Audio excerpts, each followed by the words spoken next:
Welcome back, everyone. My name is Patrick. You're watching the Fanatic Rundown.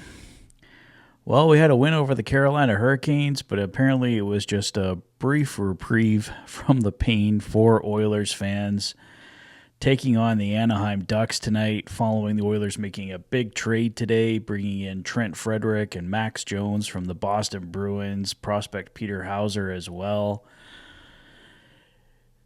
It was a much happier mood earlier today. I'm sure not everybody is thrilled with the trades, but I think it'll definitely help in the toughness department for the Edmonton Oilers. I think they definitely have to re-sign Trent Frederick to really make that deal look good. But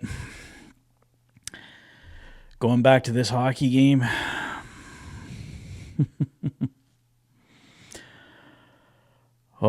it was brutal. Brutal. A 6-2 loss to the Anaheim Ducks tonight. Leon Draisaitl with his 45th goal opened the scoring on the power play for the Oilers at 10:05. I thought they had a pretty good start to the hockey game. For the first 10 minutes, I thought the Oilers were doing a pretty good job of controlling the play, generating chances. They got the power play goal, but between 11:57 of the first and 18:38 of the first, Leo Carlsson, Mason McTavish, Sam Colangelo, and Mason McTavish once again giving the Anaheim Ducks a 4-1 lead when the buzzer went for the end of the first. Anaheim scoring 4 goals on 11 shots in the first period on starter Calvin Pickard. It certainly wasn't all Calvin Pickard's fault, but it's getting harder and harder to defend the goaltending on this team. I can tell you that much. I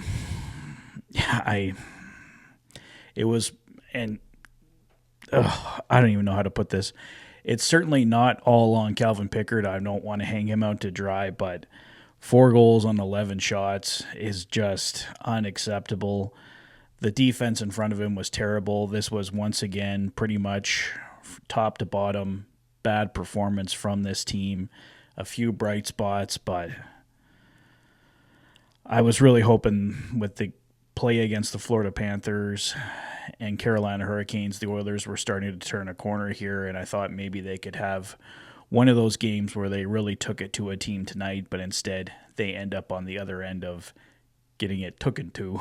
So Ryan Strome kept it going at 13:22. Alex Killorn on a breakaway puts Anaheim up 6-1, and then Connor McDavid, a power play goal, his 23rd, playing in game number 700 from Leon Draisaitl and Evan Bouchard at 4:44 of the third, makes it 6-2. So the Oilers looked good on the power play, I guess. They go 2 for 2. They end up out shooting Anaheim overall 33-27. Lucas Dostal was just absolutely amazing again for the Anaheim Ducks. Stuart Skinner coming on in relief for Calvin Pickard in the second period. He ends up giving a goal in the second and a goal in the third, so not terrible, but the play in front of him certainly was. I just don't know what's up with this team anymore. I just really do not. They seem to have it for certain parts of each game, but they certainly cannot put anything close to a 60-minute effort together at all lately. They definitely need some energy brought into that lineup. Trent Frederick and Max Jones cannot join this team fast enough. From reports that were coming out this afternoon, it looks like Trent Frederick is at least 2 to 3 weeks away from joining the Edmonton Oilers, so they're not going to get any help from him anytime soon. Max Jones, I assume, can join the team whenever they choose. We'll see what other moves the Edmonton Oilers make here before Friday, the March 7th trade deadline. But like I said before, guys, really just top to bottom, not good enough. Leon Draisaitl, despite scoring tonight, is a -4 on the night. Matt Savoy a -4. Victor Arvidsson a -3. Connor McDavid a -2. These are your top guys here, and top to bottom, just a completely unacceptable performance once again from this team. So I guess the only bright spot here is it's the trade deadline. It's the time teams are willing to make moves. We'll see what else the Edmonton Oilers can do here. We don't seem to know anything still. definitive on Evander Kane as to what the Edmonton Oilers can do here. A lot of people were making jokes. John Gibson is just sitting there on the Anaheim Ducks bench. Just don't let him leave Edmonton. Oilers insider Bob Stauffer confirming again in the second intermission that he doesn't believe the Edmonton Oilers will make a move for a goaltender. So it just does not look like that's going to happen. And really, I don't know if even getting a goaltender right now would solve what's wrong with this team. There's just something very off, whether it's something off the ice or in the dressing room. They just got to get it figured out here because this team is so much better than how they're playing.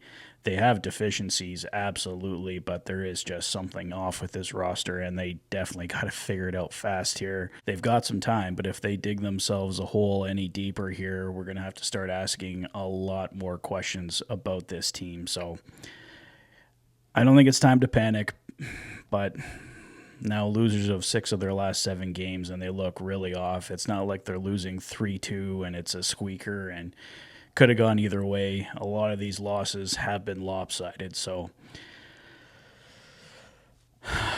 I don't know what else to say, guys. Oscar Klefbom was in the stands tonight for the Edmonton Oilers. Would have loved to see him lace him up again. He probably still would have been one of our best defensemen tonight. It was that bad. It was that bad. But I don't want to talk about this one anymore, guys. Let me know your thoughts on the game in the comment section below. Let me know your thoughts on the deals today. What other deals do you think we see for the Edmonton Oilers? I think a defenseman is what's coming next, but we'll see what happens. Let me know your thoughts on everything in the comment section below. If this is your first visit to the channel and you like what you see, please consider liking and subscribing for all the latest Oilers content. You've been watching the Oilers Fanatic. Thanks for being a fan.